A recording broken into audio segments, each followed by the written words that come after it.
you would see through it. But what it is that most often the government would not admit to their wrongs. They barely would do that. They barely would do that. And so you would notice that their opponents up out of there. Ain't nothing but against the party.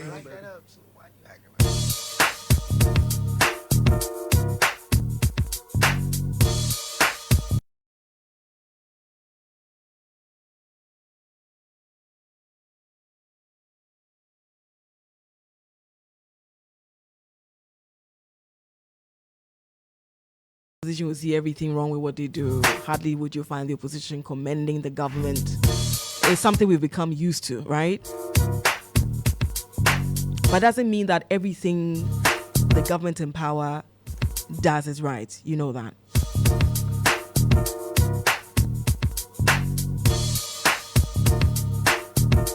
And it also does not mean that everything they are doing is wrong, seeing it from the opposition's eyes.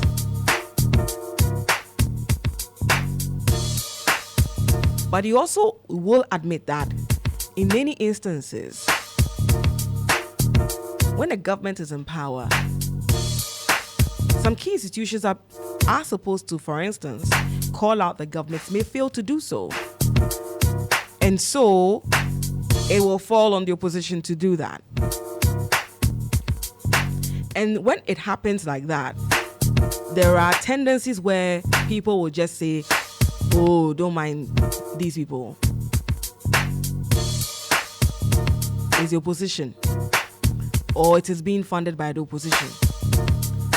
But then again, you don't sit back and reflect and look at the fact that there are germane issues. So this issue relating to Galamsey, for example, are we saying that it is not a germane issue?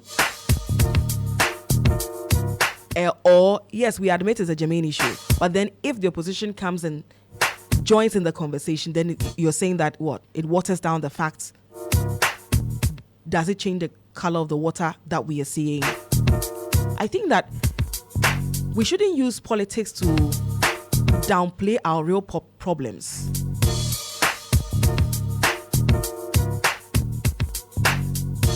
Because really, when some things are going on, nobody will talk about the opposition, whether it's MPP or the NDC.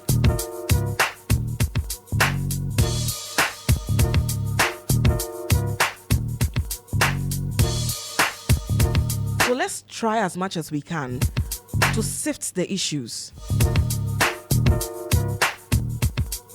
If there's an issue, and for instance, an opposition party added voice to it, it does not take out the fact that the issue is there. It is there. We all admit, or we all argue sometimes, that a lot of the times it feels as though the politicians are more effective in opposition because they will speak against a lot of the things. They would see the ills of society when their lenses are off and they don't have all the access to the state largesse to make them comfortable. So they see all the problems in opposition. But when they come into government and now they are enjoying the perks of government, then they get blinded and everything is beautiful in their eyes. As a people, we must not fall for this.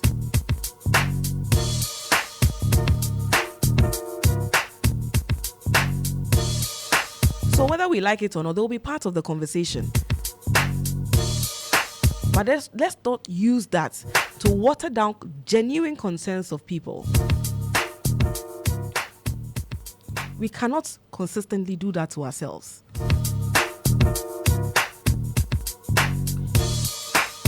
Anyway, this is the Morning Star here on Star 103.5 FM.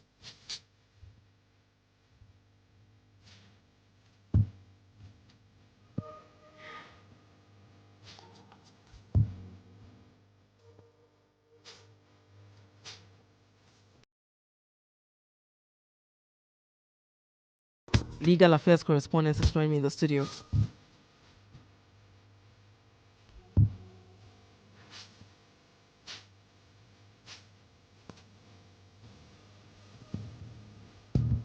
Next year, I'll take him to Dubai.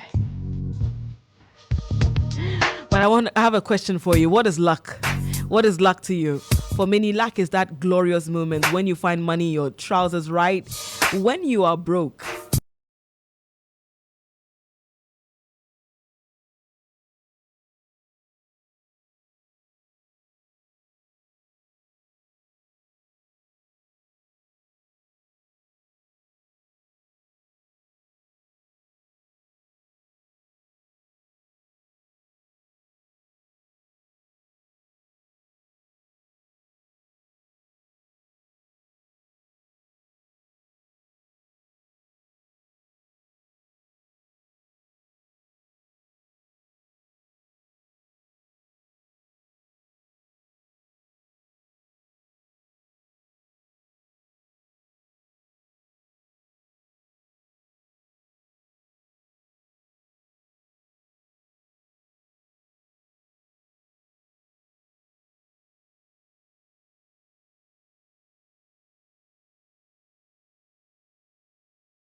Here with me.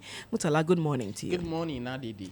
How are you doing? I'm well. We're expecting a lot of activity in the course today as well, I guess. Absolutely. Okay, so Yes. yesterday, a lot of people had their ears and eyes glued to their various sets, whether Yes. whether they were monitoring via YouTube or social media, wherever it is.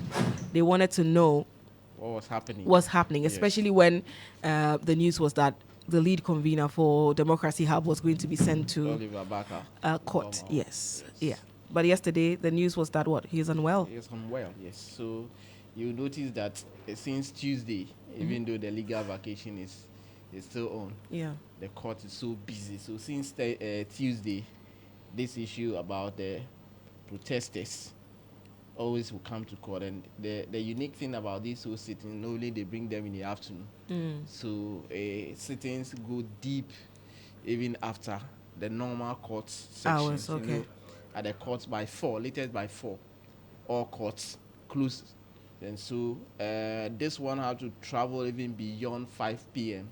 And so it tells you that, but one thing is certain, the way and manner the police have always masked up, have always appeared in court. Sometimes it's even scary, because yesterday, for instance, they were the charge sheet that they filed had some 13 names, including Oliver Barker, Vomawa, Felix City, Nelson, and some 11 others. But if you see the police presence at the court, many will wonder.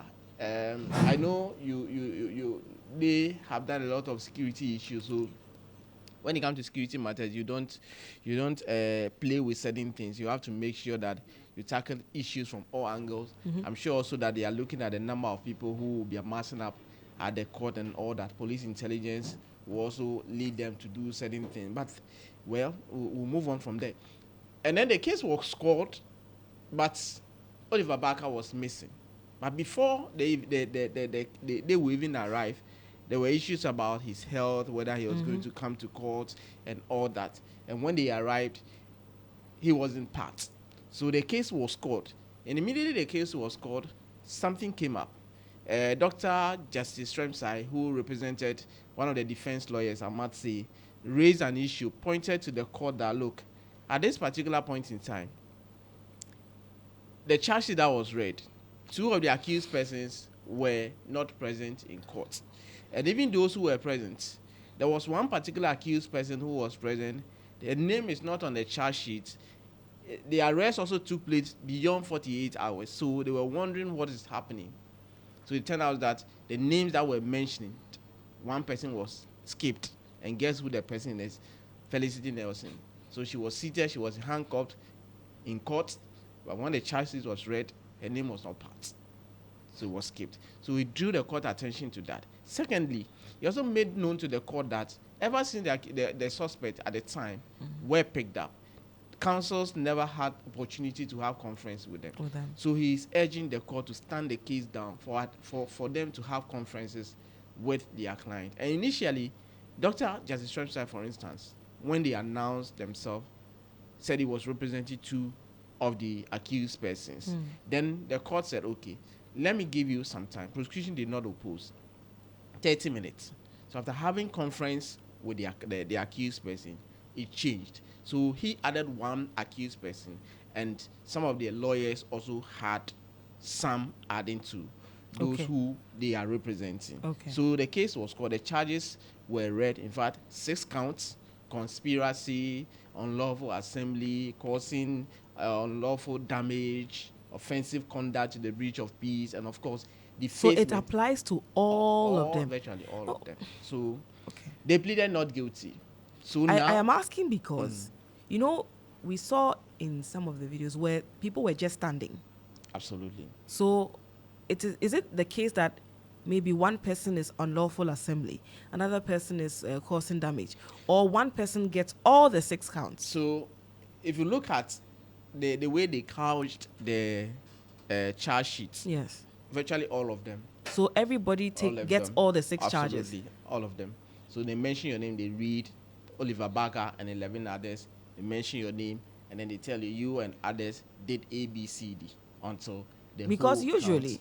I think one of the arguments that I've heard being made is that a lot of the times it is the leaders of the demonstrations that are held responsible. Absolutely. You know. So yes, I have, in fact, I have the charge sheet for yesterday's case, and I'm going to walk you through if you have time. Okay. I'm just very curious as to from how everybody. Yes, from count 1 to the last count. Then the number of people, all the accused persons who were arraigned, who is facing what charge and what. So if you take conspiracy, for instance, conspiracy has all of them accused persons. Oliver Barker, former Cedric Bansa, Michael Amufa, Emmanuel Ofe, Ni Ayi, Fred Boateng, Deportee Idrusu Yusuf, Wandele, Fanny Otu, Samuel Samako, and then Felicity Nelson, Nana Amu, Mensa Pepra, and Thomas Yeboah. So all of them. Then you take unlawful assembly, the substantive that one charge. To all of them. That one to all of them. Then you go to causing unlawful damage. All of them. All of them. Okay. Then you come to offensive conduct to the breach of peace. All of them. All of them. Okay. Then you go to assault on public officer. All of them. All of them. Okay. And then the last one, defacement of public notice, virtually. All of them. All of them. So whatever was put before the court has all the, and in fact, the day before yesterday, those who came, there was a man who was shouting, was in kaftan, and everybody would stand to reason that how can somebody wear kaftan, white one, of course, to decide to go and demonstrate with it? Well, things are happening, but that one personally, it is beating my imagination. How somebody would decide to wear kaftan, not a t-shirt, top and what they are. Sometimes you go for sporting activities, you decide to wear. But this one, the person is in kaftan. I don't know whether when he went to the police cells and then they gave him that one. But I'm wondering that. But of course, the police did their investigation, and then that will be proven in court and all that. So yesterday, after the conference, some of the lawyers, like I said, increased their clients. Some also had to let some of their clients. The reason sometimes you see defense lawyers this one is representing that is that sometimes some of the accused person, when they are telling their story, you notice that they have similar accounts. Okay. So those accused person, it is only good that they have one counsel. Okay. And then those who have conflicted accounts will also be on the other side, just so that when you are when the trial starts, you don't have one lawyer, but they have two different issues. Accounts. And one of these things happened during the high treason case. Okay. Dr. Frederick Yao Pam, ACP, Dr. Benjamin Agozo's case and all that. So one of the lawyers, at a point in time, the accused person had to do cross-examination by themselves, even though when lawyers were present, because the accounts were different and they were being represented by one counsel. So there was a lot of challenges in relation to how you prosecute your case and all that. So Okay. that is how it plays out in there. Then they call the charges were read, and now we move bail. Prosecution's initial comment was to the effect that Oliver Barker, in fact, medical report was brought to the court to show that Oliver and then the other accused person, Fanny Otu, were not well. Fanny Otu was supposed to be part of the Tuesday squad that came, but because the day that they were coming to court, prosecution said he was unwell. He complained, so they had to take him to the police hospital, and then that's how come he was part of yesterday's. And Oliver Barker, of course, is also unwell. So they submitted that to the court, and her point was that they should keep them in custody, make sure that when they are well, those who are not well, when they are well and the medical officer declared them fit, then now they'll come to court and respond to their charges. Then Dr. Justice Remsai, who represented Oliver Barker, Felicity Otu, and Bansa, said move bail application in respect of all of them. And this one unique thing about yesterday's sitting compared to what took place on Thursday was that the lawyers who represented the accused person took time. They made bail application in respect of each of the accused persons who were brought yesterday. But previously, on Tuesday, the lawyers lumped all the accused persons together and made one single bail application for them. So that is the difference. So it took a longer time. Oliver Barker, Dr. Justice Remsai said, look, at this particular point in time, discharge him from police custody, let him have time to heal, let him have time to defend himself. And of course, Felicity Nelson, 34-year-old, we're told that he's a journalist with a young boy. Mm-hmm. The young boy, as we speak, is missing the mother and will need a motherly care. She doesn't know what is happening to the son whilst in custody and of a sort. So they made all the argument. One of in fact, the 13th accused person were told that his lawyer indicated to the court by way of a bail application that even having conference with him was a challenge because he realized that he was not consistent. His thoughts were not. Who exactly? The 13th accused person okay. Thomas Yeboah. Okay. And in fact, he only landed himself. He said he's a car washer within the military yard, and so the military officer indicated to him that anytime he needs something, there's an Hausa word that you have to use. When you say it, they'll give you something. He met the police officers, said it to them, and before he realized, he found himself in court. So these are some of the things that they were. So after that lengthy, over 3 hours argument, the court, it was already 5:50, according to my watch. Then his Honor, Mr. Kobina Obri-Yeboah, said, prosecution, my mind is made. I am remanding the accused person until tomorrow. And tomorrow is today at 1:30 p.m. for prosecution to also respond. They indicated clearly that they oppose to bail application. So today, the court will meet. Then the business of the day will be to hear from the prosecution or state prosecutors. Then the court will make a determination as to whether to grant bail or not to grant bail. But we've been speaking to one of the defense counsel, special counsel, whose client he thinks that has some mental issues. This is what he has to say. I represented 2 of the accused persons. Noble. And one is at the police hospital. So we requested from the court for an unconditional release of the accused person as he needs medical attention. And also, one of the accused person I represented is someone who is not fit to stand trial because of his condition. Because from the incoherent speech of the accused person, one can visibly see that this person needs medical attention at the psychiatric hospital. And this is someone who was promised that if you ask any policeman, you say some things in Hausa to that policeman, the policeman will obviously give you food. So he only needed a policeman to ask him for food. And the policeman directed him to the next policeman who detained him because he approached him for food. So that person is obviously someone who is not fit to stand trial. Almost all the accused persons have different lawyers. So if all these different lawyers are urging on you to grant bail based on different conditions, one can only expect that the court will adjourn to consider same and rule on same tomorrow. Defense lawyer. In fact, some of the argument that they even make to the fact that some people were picked on this on Sunday, and then they also facing charges of unlawful damage.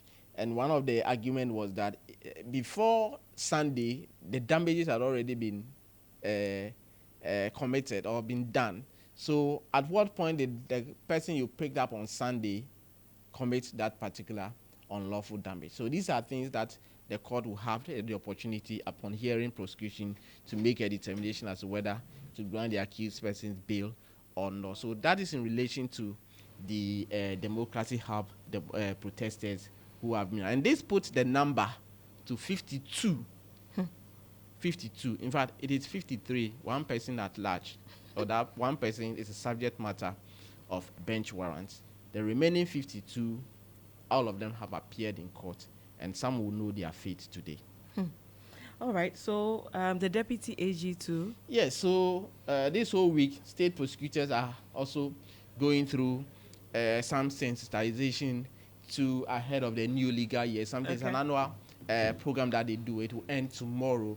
And one of the highlight of this particular conference is the plea bargaining law. Okay. In fact, the Office of the Attorney General has decided to come out with the guidelines to be able to ensure uniformity wherever you are. So state attorneys in Accra, Kumasi, Takoradi, anywhere. Okay. Once you somebody come before you with a plea bargaining request, things that you are supposed to do, so you have uniformity. Okay. And who is supposed to initiate? What are the cases that can go under the plea bargaining, and what are the cases? So you have to know all those things, and also learning how to go about drafting charges, how you can do your brief file, how you present your case before a court, and all that based on the experiences. Sometimes you go to court and then the judge is questioning you whether indeed you took your time to draft this charge and all that. So some of the things that they have to do before the new legal year starts,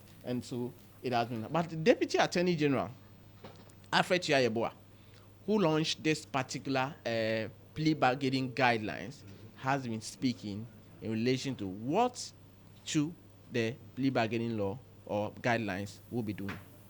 By offering a structured approach, the guidelines are expected to enhance judicial efficiency,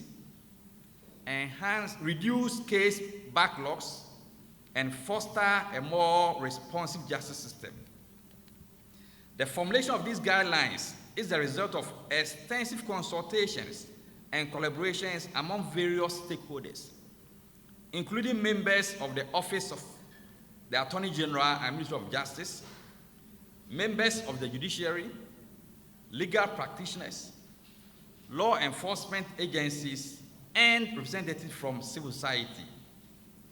Their contributions have been invaluable in crafting a document that reflects the diverse needs and expectations of our justice system. I would like to extend my sincere gratitude to all those who have dedicated their time and expertise to this important initiative. It is our hope that these guidelines will serve as a vital tool in achieving fairer, faster, and more effective justice for all. I urge all stakeholders within the criminal justice system to acquaint themselves with these guidelines and to implement them in their daily practice. Together, we can ensure that the administration of justice in Ghana is not only efficient, but also just and equitable. Thank you very much. On this note, it is also my honor once again to launch the plea bargaining guidelines for the Republic of Ghana. So that is the Deputy Attorney General, Alfred Chiayeboa, launching that particular plea bargaining guidelines. And in fact, throughout the training, the 1 week training, the state prosecutors are going to go through all of them to acquaint themselves and to make sure that all the necessary things that they have to do before the new legal year starts with them. Then The Director of Public Prosecution, Mrs. Yvonne Atakra Obobisa, has also been speaking. Okay. Resolution of cases without the need for prolonged trials. It ultimately saves judicial resources and ensures timely and equitable justice. So the guidelines have been developed to provide a standardized framework for the administration of plea bargaining under Act 30 to promote fairness, transparency, and consistency in the plea negotiation process, ensuring that all the parties involved are treated equitably. It's been a long journey to get where we are today, and we would not have been able to have the plea bargaining guidelines as we have them today without our collective efforts. So that is the Director of Public Prosecution, Mrs. Yvonne Atakra Obobisa. So they are also getting ready for the new legal year. All right. Thank you very much. Mutala Inusa is our legal affairs correspondent. A reminder that that's the country's best legal affairs correspondent gracing our studios. Now, let's move to our first check for today. We are talking about the resignation of the